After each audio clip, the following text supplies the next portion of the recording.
দেখেছেন এবং নামগুলো বলেছি। আমি সময় বেশি না নেই। স্কুল এখানে যারা অংশগ্রহণ করছে দল নং 2 কালীহাতি পাইলট বালিকা উচ্চ বিদ্যালয়, দল নং 3 ও 4 খিলদা উচ্চ বিদ্যালয়, দল নং 5 ও 6 কালীহাতি RS সরকারি পাইলট উচ্চ বিদ্যালয়, দল নং 7, 9 ও 10 নূরজাহান খসরু আদর্শ উচ্চ বিদ্যালয়।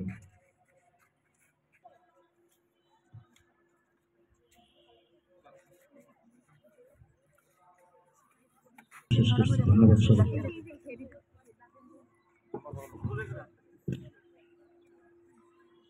ধন্যবাদ আজকের এই অনুষ্ঠানের সম্মানিত সভাপতি মহোদয়কে শুভেচ্ছা বক্তব্য প্রদানের জন্য। আমরা আসলে কি উদ্দেশ্যে আজকে এই আয়োজনটা করেছি, সেই উদ্দেশ্য এবং আজকের এই যে তরুণের যে ভাবনা আগামীর বাংলাদেশ। ধন্যবাদ। আসসালামু আলাইকুম, শুভ সকাল। আমি শিক্ষার্থীদের উদ্দেশ্যে বলছি এবং টিম লিডার যারা আছে তাদের উদ্দেশ্যে বলছি, তোমরা মনোযোগ দিয়ে একটু শোনো।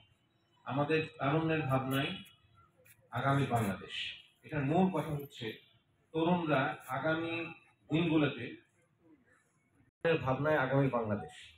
আজকের এই শীর্ষক শিরোনামে এই সমাবেশে বা এই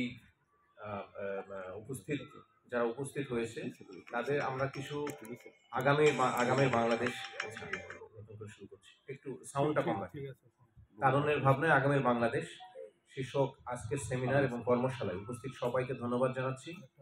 আমাদের মূল কথা হচ্ছে আজকের তরুণরা আগামীর বাংলাদেশকে কিভাবে দেখতে চায়, অর্থাৎ ভবিষ্যতের বাংলাদেশ বিনির্মাণটা কেমন হবে, কোন দিক দিয়ে বাংলাদেশের সংস্কার প্রয়োজন হবে, বাংলাদেশের অর্থনৈতিক, সামাজিক, সাংস্কৃতিক সহ সকল ক্ষেত্রে কি কি সংস্কার, কি কি উন্নতি, কি কি পরিবর্তন আজকে তরুণরা দেখতে চায়, সেই ভাবনাগুলো তারা আমাদেরকে জানাবে। এই ভাবনাটার মূল লক্ষ্য হচ্ছে একটি সুন্দর, শান্তিপূর্ণ, অর্থনৈতিক এবং সামাজিকভাবে শক্তিশালী একটা বাংলাদেশ গঠন করা, বাংলাদেশ নামক একটি রাষ্ট্র গঠন করা। আজকে আমরা শিক্ষার্থীদেরকে এখানে আমন্ত্রণ করেছি। তারা বিভিন্ন স্কুল থেকে এসেছে, গ্রুপে গ্রুপে কাজ করবে। এখান থেকে যে ভাবনাগুলো দিবে, তাদের যে বাংলাদেশ বিনির্মাণে যে নতুন নতুন ভাবনা দিবে তারা, সেই ভাবনাগুলোকে আমরা অত্যন্ত গুরুত্বের সাথে পর্যবেক্ষণ এবং পড়ব। তারপরে যে ভাবনাগুলো খুব চমৎকার হবে, সেই ভাবনাগুলো প্রথম 3টি বা 5টি ভাবনা আমরা নিয়ে সেই দলগুলোকে আমরা উপজেলা আরেকটি বড় পরিসরে এই তারুণ্যের ভাবনায় আগামীর বাংলাদেশ শীর্ষক আরেকটি বড় কর্মশালা আয়োজন করব। মূল কথা হচ্ছে তরুণরা চিন্তা করবে সামনের বাংলাদেশ মূলত তরুণদের। আজকে যারা তরুণ শিক্ষার্থী তারা 2030, 2040, 2050 সালে বাংলাদেশে তারা পূর্ণবয়স্ক নাগরিক। সেই সময় বাংলাদেশকে তারা কোন জায়গায় দেখতে চায়, অর্থনৈতিক দিক থেকে, সামরিক শক্তির দিক থেকে, প্রশাসনিক দিক থেকে এবং সাংস্কৃতিক দিক থেকে বাংলাদেশের অবস্থানটা কেমন হবে, সেই ভাবনাগুলো দিবে। আরেকটা গুরুত্বপূর্ণ বিষয় হচ্ছে পরিবেশগত ভাবনা, অর্থাৎ বাংলাদেশের সহ পৃথিবীর সব দেশের একটা বড় চ্যালেঞ্জ হচ্ছে পরিবেশ। আপনারা জানেন ক্রমাগত প্রাকৃতিক বিপর্যয় এবং যে জলবায়ু পরিবর্তন, সেই পরিবর্তন বিশ্বের সবচেয়ে দরিদ্র দেশগুলোকে বেশি ক্ষতিগ্রস্ত করছে।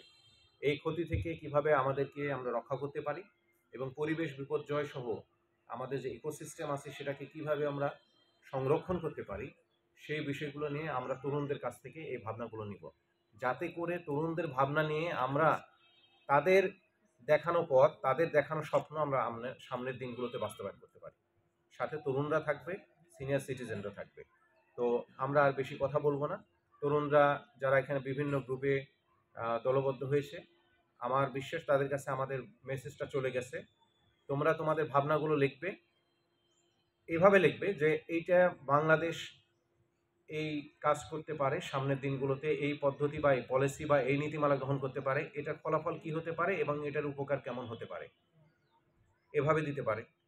যে কোনো একটা সমস্যা সমাধানে কি পদক্ষেপ গ্রহণ করা যেতে পারে এবং এই পদক্ষেপ গ্রহণ করলে সেটার ইম্প্যাক্ট বা ফলাফল কি হতে পারে, দেশের মানুষকে সেটা কিভাবে উপকৃত করতে পারে সেটা হতে পারে। আবার এমন কোনো ভাবনা, এমন কোনো নীতিমালা, এমন কোনো পলিসি যেটা এখনও বাস্তবায়ন হয়নি বা আমরা গ্রহণ করিনি, সেটা গ্রহণ করা প্রয়োজন বর্তমান বাস্তবতার নিরিখে, সেটা আমরা বা তোমরা সেটা উপস্থাপন করতে পারো।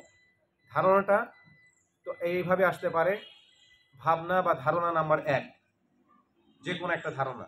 ফলাফল কি হতে পারে, কারা উপকারভোগী হতে পারে, এবং আগামী সুখী, শক্তিশালী, সমৃদ্ধ বাংলাদেশ গঠনে এটা কতটা সহায়ক হবে এই বিষয়ে। অর্থাৎ যার আইডিয়াটা, যার ভাবনাটা যত সৃজনশীল হবে, যত গঠনমূলক হবে, আমরা সেটাকে সবচেয়ে বেশি মার্কস দেব।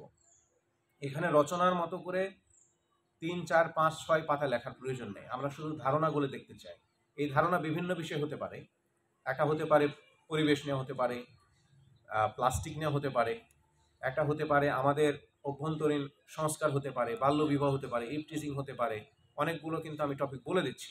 সেটাকে কিভাবে প্রতিরোধ করা যেতে পারে, চলমান কোনো সমস্যা কিভাবে মোকাবেলা করা যেতে পারে, কারা কারা সেখানে অংশগ্রহণ করতে পারে, কোন প্রক্রিয়ায় অংশগ্রহণ করতে পারে, এবং এটার সার্বিক ফলাফলটা দেশের মানুষের, সমাজের এবং রাষ্ট্রের জন্য কেমন হতে পারে, এই বিষয়গুলো আমরা দেখতে চাচ্ছি। এবং আমাদের যারা বিচারক মণ্ডলী আছে তারা এই বিষয়গুলো একটু খেয়াল করবেন। আমরা কিন্তু তাদের কাছ থেকে বিশাল রচনা চাচ্ছি না, আমরা চাচ্ছি তাদের ভাবনাগুলো কিভাবে বাস্তবায়ন করা যাবে, কারা বাস্তবায়নে অংশগ্রহণ করতে পারে এবং বাস্তবায়নের ফলাফলটা কি হতে পারে। এই 4টা বিষয়ের উপরে আমাদের ফোকাস থাকবে। ধন্যবাদ সবাইকে। কারো কোনো প্রশ্ন থাকলে শিক্ষার্থীদের মধ্যে আমি প্রশ্ন নিব।